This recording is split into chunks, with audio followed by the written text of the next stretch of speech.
پریز lord, hallelujah hallelujah hallelujah. یسوع میں آپ سب کی سلامتی ہو۔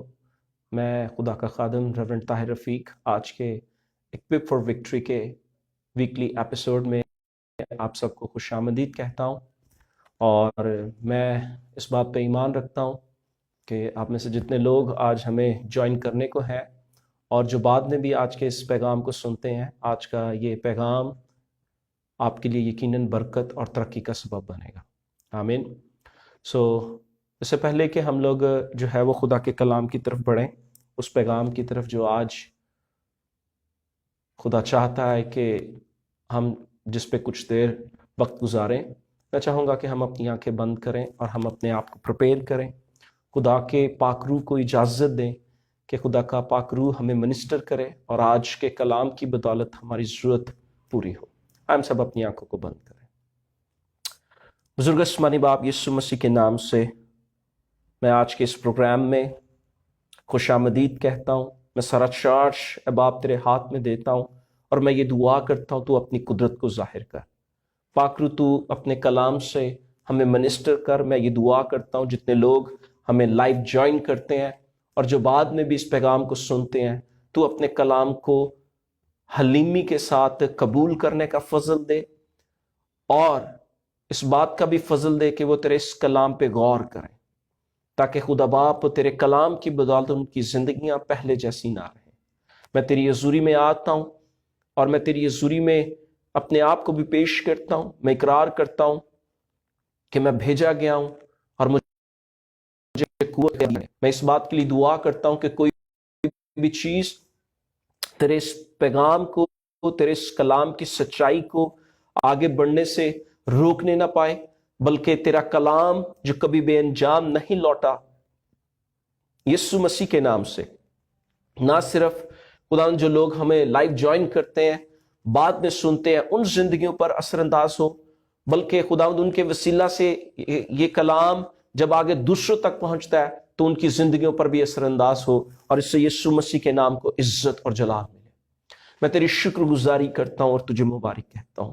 میں ہر طرح کے بلائنڈنس کے زور کو توڑتا ہوں یسوع مسیح کے نام سے، اور خداوند تیری شکر گزاری کرتا ہوں یسوع کے نام سے، آمین۔ پریز دی لارڈ۔ ایک دفعہ پھر سے میں جو لوگ ہمیں لائیو جوائن کر چکے ہیں اور جو بعد میں بھی ہمیں جوائن کرنے کو ہے، میں آپ سب کو خوش آمدید کہتا ہوں۔ آج کا جو میسیج ہے میرے پاس وہ بڑا امپورٹنٹ ہے، اور اس لیے میں آپ سب کو انکریج کروں گا کہ آپ پوری توجہ کے ساتھ خدا کے اس کلام کو سنیں، کیونکہ جب ہم خدا کے کلام پہ غور کرتے ہیں یا جب ہم خدا کے کلام پہ توجہ کرتے ہیں تو خدا ہمیں اس کلام کی سمجھ دیتا ہے، اور جب ہمیں کلام کی سمجھ آتی ہے تو درست سمجھ جو ہے وہ ہمارے اندر درست ایمان کو پیدا کرتی ہے، اور درست ایمان ہمارے لیے جو ہے وہ نتائج لے کے آتا ہے جس کی ہم خواہش کرتے ہیں یا جو چاہتے ہیں کہ ہماری زندگی میں ہو، آمین۔ ہم سب یہ جانتے ہیں کہ ہم لوگ آخری دور میں سے گزر رہے ہیں، اور ہر دن جو گزر رہا ہے وہ ہمیں آخری دور کی طرف لے کے جا رہا ہے، مسیح یسوع کی آمد کی طرف لے کے جا رہا ہے، اور یہ بہت ضروری ہے کہ ایز اے چرچ، کلیسیا ہوتے ہوئے ہم اپنے آپ کو تیار کریں، بلکہ میں یہ کہوں گا کہ مسیح کا بدن ہوتے ہوئے ہم اپنے آپ کا جائزہ لیں۔ ہر روز ہم اپنے آپ کا جائزہ لیں، ہر روز ہم اپنے آپ کو جانچیں اور پرکھیں، ہم اپنے آپ کو دیکھیں کہ ہم جو ہے، ہماری زندگی جو ہے وہ کس ڈائریکشن میں جا رہی ہے۔ آیا ہم لوگ جو ہے وہ جو دن گزر رہا ہے، جو وقت گزر رہا ہے، ہم اور زیادہ خدا میں گہرے ہو رہے ہیں، یا دوسرے الفاظ میں خدا کے کلام کے ساتھ جڑ رہے ہیں؟ ہماری زندگیاں، ہمارا اٹھنا بیٹھنا، ہمارا کام کرنا، ہمارا سوچنا، ہمارے رویے جو ہیں، یا ہم ڈے بائی ڈے جو ہے وہ دنیا کے ساتھ اٹیچ ہو رہے ہیں؟ میں نے جو تھوڑی دیر پہلے کہا کہ ہمیں دیکھنا ہے کہ ہم ورڈ کے ساتھ یا خدا کے ساتھ اٹیچ ہو رہے ہیں اور دنیا کے ساتھ ڈیٹیچ ہو رہے ہیں، یا ہم دنیا کے ساتھ جو ہے وہ اٹیچ ہو رہے ہیں اور ہم خدا کے ساتھ اور کلام کے ساتھ ڈیٹیچ ہو رہے ہیں۔ ہماری زندگیاں کس ڈائریکشنز میں جا رہی ہیں، ہمیں اس بات کو دیکھنا ہے، اور میں آپ کو انکریج کروں گا کہ ہم نے اپنا جائزہ لینا ہے، تاکہ ہم کسی بھی طرح سے ابلیس کی مکاری کا شکار نہ ہوں،